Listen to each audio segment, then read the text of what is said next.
She was kidnapped by a serial killer, a man who took the lives of at least 3 teenage girls. And he said, "Come with me." And I kind of went, "Stop." And he goes, "No, you're gonna come with me." Everything you're about to see is real. And they made a film about it. A girl was outside just watering her yard, having a good time, enjoying her day. The sun is set, it's beautiful, it's peaceful. I was kidnapped from my best friend's front yard by a stranger, and I found out later that he was a serial killer. Then a guy in a black car pulls up, and he looks very friendly. He's waving, and the smartest thing that he do first is ask, "Where's your parents?" He has something in hand to make this whole situation look even much more real. And she tells him, mind y'all, this whole situation is a real life thing that happened. She tells him, "My parents, they just left." It should have been, yeah, matter of fact, my dad, he's coming outside right now with a shotgun because he's about to go hunt some deer in like 15 seconds. That's what she really should have said. Under the book, he had a gun. So he walked up close to her and he pointed the gun at her. And he told her, "Come in the car with me. Don't say nothing, don't scream, or I will shoot you." And so he drove for about 15 minutes. My brain immediately went into like this analytical mode and all my emotions shut off. I was memorizing, the songs on the radio.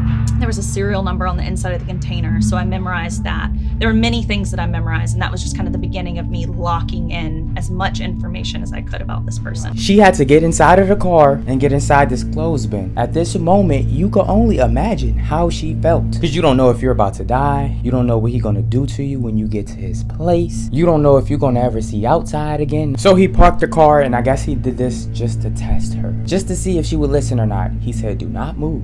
If you do."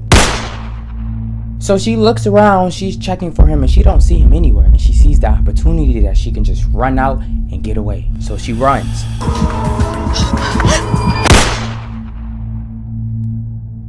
Except she just played that scenario in her head. That was a daydream. It didn't really happen. So she was like, you know what? Maybe I should stay in the car. I don't want that to happen to me. Now here's what things is about to get dark. And I mean really dark. So if you still here, I warned you. Her kidnapper has taken her to an unknown location. And then he drug it. And at that point, I could tell that he drug it over concrete. Pretty quickly after I'm there, I begin to notice that there's some things in the apartment that maybe a man wouldn't have. A hairbrush. And it had long red hair in it. And I noticed like some feminine hygiene products. So I realized, okay, a woman spends a decent amount of time here. He brings her inside of the house. He uncuffs her. He sat her down on the bed and he got out his notebook and he wanted to know an important fact about her. To him, at least, this was important. Have you ever did anything with a boy? Ever? She said, "No, I have not." He unbuttoned his shirt and he said, "Lay down on the bed." Her heart starts racing really fast because she knows what's about to happen, but she cannot fight it. She cannot do anything because in that apartment, I knew what this man's intentions were for me while I was being assaulted. It felt like something that happened to someone else. There was just this voice that said my options were to do what I was told, to escape and to survive, or to panic, to fight, and maybe die.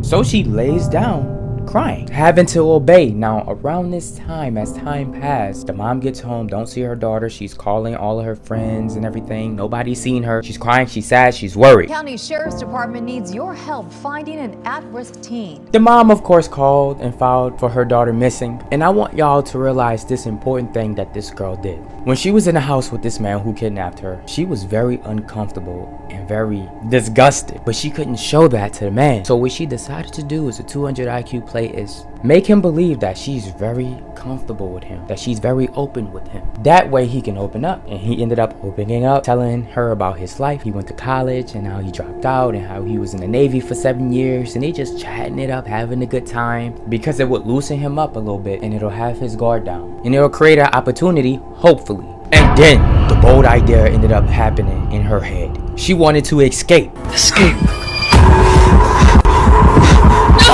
But that was just a daydream that she was visioning in her head. She didn't do it because she knew she was just going to get grabbed, and it was just going to only make his guard up even more. There was a gun within my reach, and I thought for a moment about grabbing the gun And then I realized there was little chance that I was going to win that fight. Now, this man would do some sick stuff. Of course, he's a sick guy. He would make her and force her to smoke cigarettes. Now, luckily, she didn't get addicted to that, because there's people who get addicted to cigarettes and can't stop and do it for decades. And after that whole situation, she was like, can I go use the bathroom? She went to the bathroom, she opened the door, and she thought, the window, look at it. It's wide open. And so she was about to close the door, but then, of course, he pops up right behind her. You don't close any doors in this house. You pulling down your pants, you're using the restroom, and the man is just staring at you the whole time. Mind you, that's not to mention if you have to take a shit and wipe your butt, and now he's just looking at you. Oh my gosh, that is so uncomfortable. Oh my gosh. I just literally had the ick. I know females, y'all like to say that. The ick. I had the ick. At one point, he said, we're going to watch the news and we're going to see if you're on the news. Let's see if anyone misses you. And I had been kidnapped 8 hours earlier, so of course I wasn't on the news at that point.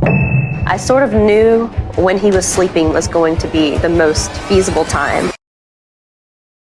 Now, before things get crazy, do you have your snacks? Now, I have to ask y'all that. I just have to. Y'all know it's part of the movement. It's our thing. Let me just give you a hug real quick. Thank you for having your food, dessert, snacks, whatever you may have. I call it all snacks. I'm not just saying it just to say it. So when I say it, do it. Who's your daddy? Shout out Corex Kitchen. With that being said, y'all already know what I'm about to say. Go get your snacks. I just started off in your world. So now it's time to get ready for bed. They went to the bathroom, they brushing their teeth, freshen up. He left. First he told her, freshen up, clean up, and let's go to bed. Once he left the bathroom, she looked at the window. She hurry up, she runs to the door, she locks it, and she opens up the window, except that was just a daydream again. Matter of fact, he never left the bathroom. She just wished he did, because if he did, she would have been out and free. They finally get to the bed, they sleep next to each other, but he handcuffed her and he tied her up. Next morning passed. Mind you, it's only been a day. When the next day happened, she seen that he was still asleep. She took this as an opportunity for her to escape, even though she was chained and tied up. The first thing that I had to do was get my hands out of the handcuffs. So I tried to twist my hands, kind of squeeze them out of the handcuffs. Oh, well, he's right next to you? Right. She was struggling, biting, trying to get her foot out the ropes, and then she found out that, oh, you can just twist this little thing that the handcuffs is tied to or chained up to, and she was freed, but she was still handcuffed. So I unscrewed the quick link, and then I was able to get one of my wrists out of the handcuff. She leans forward while still being handcuffed and untied the rope that's on her foot. She sneaks up out of the bed. Got out of bed, then I was able to get one of my wrists out of the handcuffs. Went to the front door. Every single sound probably sounded like it was the loudest thing in the world. In that Absolutely. apartment. She sneaks up out of the bed, hoping that this guy do not wake up, meaning she's holding her breath in. She sneaks to the door. You made it this far. Right. And now you have to be committed. I somehow am able to kind of shove everything in, unlock the multiple locks that are on the door, and throw the door open. She runs for her life. Like, she runs. She don't stop. She knows she cannot stop until she sees a car in the street coming towards her, and she flagged this car down, almost running into it, almost wanting to get hit just to stop this car. When she escaped, of course, she went straight to the police. She called her mom. The police had all the information that the girl told her. They goes up to this man's house, and he was gone. He moved very, very smart and quick and fast, and he was on his feet. When they did research on this house, mind you, they found multiple females' clothes in his house. So they knew instantly that this man done something with multiple females. Are they dead? Are they alive? Where's these females at? Who are these females? A man who took the lives of at least 3 teenage girls. She gave the police a lot of good information to find this guy, because she asked to help just to get information about this guy when she was in the kitchen. She's looking at the refrigerator, seeing dates, she's seeing names on important papers, she's seeing phone numbers, and she really memorized this. All of it. Very, very, very, very crazy.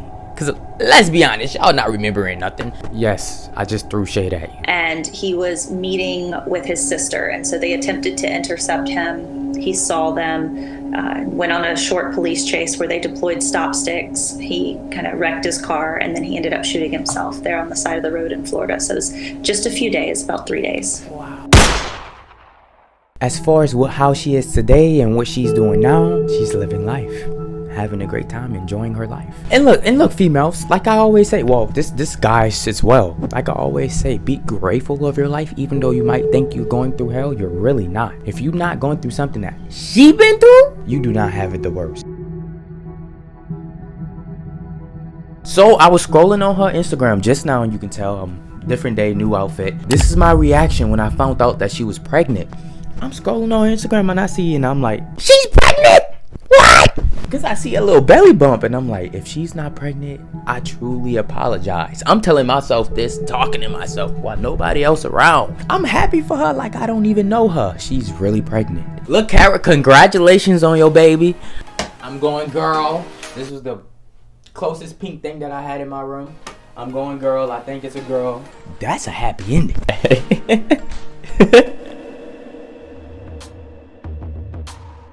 Now here's where it's about to get scary at. I even got the chills right now. This film has taught us something that you probably didn't even realize. It is extremely easy for you to get kidnapped. Abductions are done by family members, strangers, or runaways. Blisters from her new boots are making it tough to walk, so when a stranger offers her a ride, she gets in the car. Surviving 9 months in captivity. She was kidnapped as she walked home from school. That's basically what this film done told us. She was living her life, having fun in her front yard, and then she was gone. To make this perspective better in your head, every 40 seconds, a kid, a teen, an adult goes missing, and a lot of it is from kidnappings. And it's just in America, 800,000 go missing every year. Globally, 8 million is kidnapped every year. Actually think about every 40 seconds. And I do want to say this is not teaching you to be living in fear or to be scared to go out in public or to live your life. It's teaching you to be aware. Much more smart, because the people who don't know these things are the most vulnerable. This is the moment a man tried to kidnap a girl on the streets of London. A heroic member of the public intervened and took her to a shop before the police were called. The police are now hunting 2 men in connection with the attempted abduction. Luckily you're watching this channel, because it could literally happen to me and you. Like that if we not aware and if we didn't know anything. But I love y'all. Y'all have a good night. Take care. Bye.